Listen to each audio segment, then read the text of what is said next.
And are the Panthers tanking next year? Is that part of their big master plan? First of all, let's call out the obvious. Some people use different terms for tanking. A reset year, burn it down to build it back up year. Some call it retooling. Some call it rebuilding. It's the all process. The process. It's all how there's levels, right? Rebuilding could mean we got a couple expensive old guys that we have to cut for cap reasons, but we have the draft picks to replace them, and we're just going to kind of plug and place. Look at that, rebuilt. Rebuilding could also mean we're cutting everybody. We're going to lose, and then we're going to use the draft picks we get at the top of each round by losing to rebuild. Are the Panthers looking at 2024 as a reset year? A tank year? Well, we have to look at some of the moves they've made. They cut Dante Jackson. They made roughly $6 million back against the cap. They cut Hayden Hurst. They made roughly $52,000. Yes, that's $1,000 back against the cap. The moves they're making are the type that take players, veterans, NFL players, off of their roster and don't necessarily give them a ton of avenues to replace them with better players next year. Like, let's put it this way. The Seahawks cut 3 guys, Quandre Diggs, Will Dissly, Jamal Adams. They freed up $11 million in cap, $7 million in cap, and $16.5 million in cap. So they're looking at roughly $30+ million more dollars in cap. The Panthers are cutting guys and getting like a couple $100,000 in cap. They're getting $52,000 in cap while still giving them $5+ to walk away. That starts to reek a little bit of this year's going to be rough. We know it's going to be rough. We just want to get out from these players and make sure all of the cap casualties, all of the cap hits we have hit in 2024 rather than 2025, because 2025 is going to be where we actually are trying to win. The Panthers are cutting players that seem to be helping 2025 rather than 2024. Which is something why maybe they were a little bit more comfortable to say Brian Burns, hit the cap $24 million this year.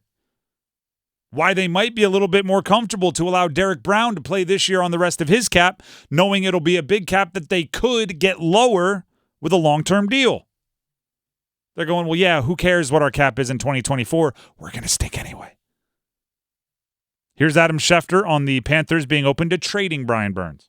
They tag him today, but I believe they tag him with the idea that they still would be open to trading him. And the question will become, where and when do they wind up dealing Brian Burns if there's a package that's attractive enough to Carolina? But just because the tag was placed on Brian Burns today doesn't mean that Brian Burns is going to be in Carolina. Keep in mind, the Panthers are missing a lot of draft picks that they gave up last year to Chicago to trade up for Bryce Young. I think they'd like to replenish some of those picks, and in return, Brian Burns could be the man that gets that done.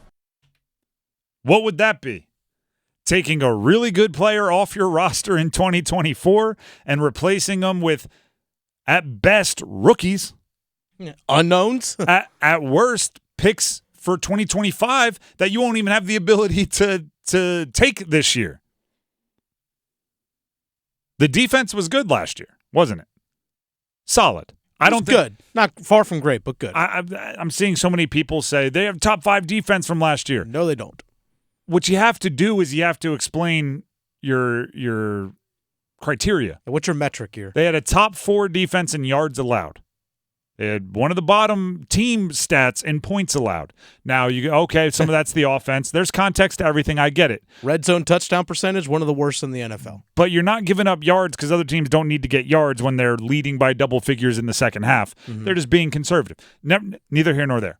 You kept the defensive staff because you think the defense was run well last year. If you didn't think the defense was run well last year, you would have moved on from all those defensive coaches.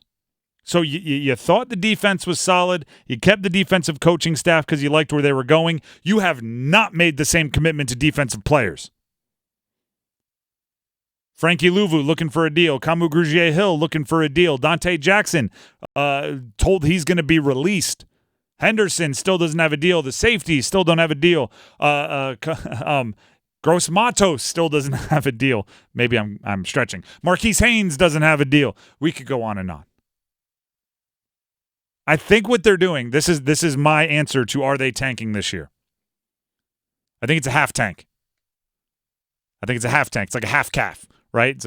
I want half decaf, half caffeinated. Call it a half calf. Shout out to the movie Kicking and Screaming starring Will Ferrell. A half calf. I think it's a half tank. I think it's a half reset. I think it's a half rebuild. I think they're very aware that they do not have the roster, the talent, the resources, the draft picks to put together a complete roster. They can't have a great special teams and a great defense and a great offense, and they're aware. So they're going, well, so like actually this is how getting $6 million in cap back for Dante Jackson. You might think of that as $3 million for defense, $3 million for offense. I don't think the Panthers are thinking that way. Mm-hmm. They're thinking that's $6 million for offense. $6 million. That's $6 million for offense. The defense, good luck, Evero.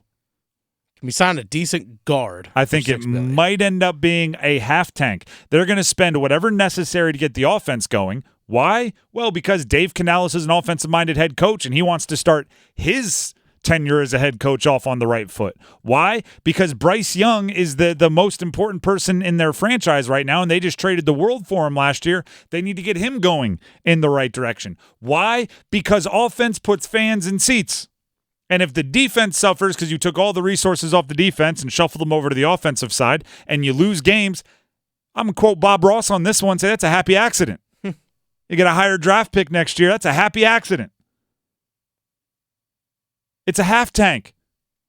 It's an offense that you want to take leaps and bounds moving forward, even if it is at the expense of the defense. You're going to deal with that because you don't have like part of their struggle is you don't have the resources. You don't have the picks, you don't have the cap, you don't have the players on the roster already to be solid or above average at everything. So pick the things you want to be solid or above average at, and then take from the others and move it over here. It's like me when I used to build Madden or NCAA football video game creative players.